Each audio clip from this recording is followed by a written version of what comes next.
আজকে তো একটা নতুন জিনিস আছে। এটা বলো তো কি?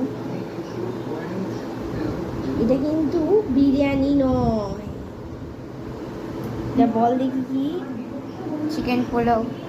ইয়েস, এটা হচ্ছে আজকে আমাদের সানডের মেনু হচ্ছে চিকেন পোলাও।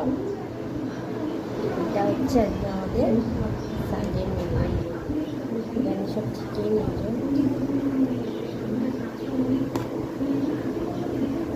হচ্ছে আজকে আমাদের সানডে খাওয়া।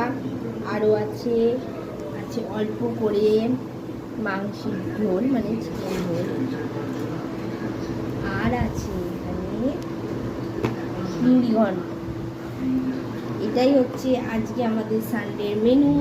তোমাদের কিরকম কী মেনু হয়েছে অবশ্যই জানিও, আর এই মেনুগুলো তোমাদের কেমন লাগবে সেটাই, আর কোনটা রেসিপি চাই সেটাও বলো।